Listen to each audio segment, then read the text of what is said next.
Did you know that the way you see the world is shaped by an invisible force, an ideology that guides your country? Today, we're diving deep into the three titans of our time: America, Russia, and China. We'll explore the core beliefs that drive them, the hidden ideologies that create a massive divide, and what it all means for our future. This isn't just about politics. It's about understanding the fundamental operating systems of the world's most powerful nations. Let's start with the United States. At its heart, American ideology is built on liberalism. Now, I don't mean liberal in the political party sense.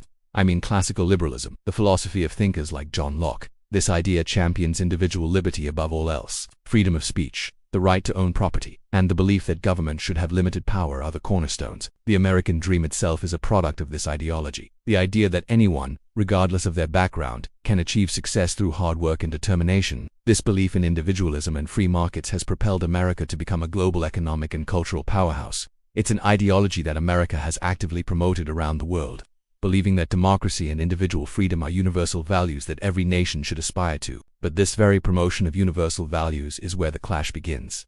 Now, let's turn our attention to Russia.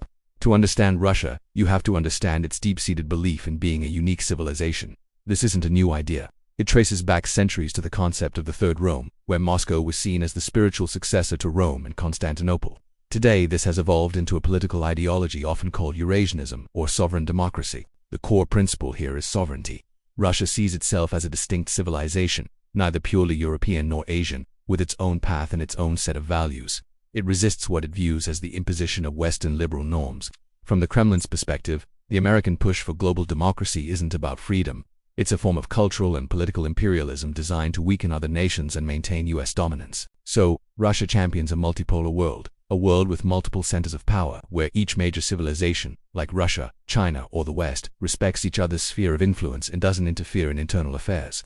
The emphasis is on the strength and stability of the state, which is seen as the ultimate protector of the nation's unique culture and sovereignty against outside threats. Individual rights are often viewed as secondary to the collective security and destiny of the nation. It's a worldview fundamentally at odds with American universalism. And that brings us to our third superpower, China. China's ideology is perhaps the most complex and rapidly evolving of the three. On the surface, it's officially communism, led by the Communist Party of China.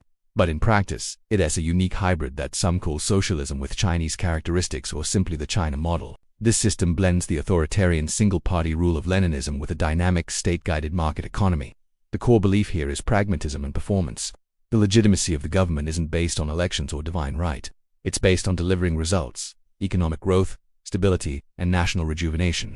For decades, China has lifted hundreds of millions of people out of poverty, an achievement unprecedented in human history. This success is the foundation of its ideological appeal. The Chinese government argues that its model is more efficient and better suited for rapid development than the often messy and slow process of Western democracy. It prioritizes the collective good and social harmony over individual freedoms, which are seen as potentially leading to chaos and instability. Like Russia, China fiercely defends its sovereignty and the principle of It views Western criticism of its human rights record as a hypocritical attempt to contain its rise. China isn't necessarily trying to export its exact political system, but it is promoting its model of development as a viable alternative for other countries, especially in the developing world. So, let's put it all together. You have three superpowers with three fundamentally different worldviews. America, driven by liberal individualism, believes in a universal set of values centered on freedom and democracy.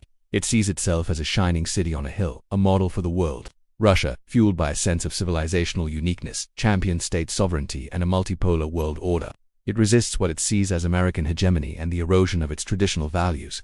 China, guided by pragmatic authoritarianism, prioritizes collective harmony, stability, and economic performance. It offers its successful development model as an alternative to the Western path. This isn't just an academic debate. This ideological clash plays out every day in global headlines.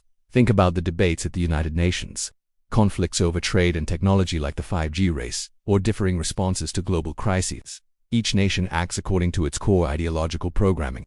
The US imposes sanctions for human rights abuses, believing it's upholding universal values. Russia and China see this as an illegal violation of sovereignty and an attempt to meddle in their internal affairs. When it comes to the internet, America champions a free and open global web, while China and Russia build digital firewalls to control information and protect what they define as their national security.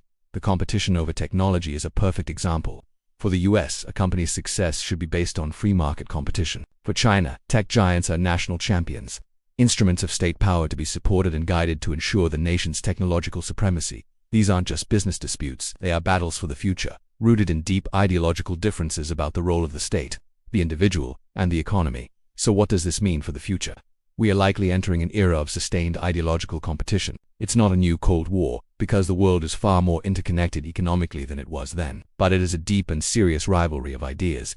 The big question is whether these three giants can manage their differences and cooperate on shared global challenges like climate change, pandemics, and nuclear proliferation, or if their ideological divide will lead to greater conflict and a fracturing of the global order. Understanding these three core ideologies is the key to deciphering international news and predicting how these nations will act on the world stage. It's the hidden script that directs the grand play of global politics. It's not about choosing a side or saying one is right and one is wrong. It's about recognizing that different societies have developed profoundly different answers to the biggest questions. What is the purpose of government? What is the relationship between the individual and the state? And what does a just and stable world order look like? The answers to these questions will define the 21st century. Thank you so much for watching. If you found this breakdown helpful, be sure to hit that like button and subscribe for more deep dives into the forces shaping our world. Let me know in the comments which ideology you find most interesting or what topic you'd like me to cover next. See you in the next video.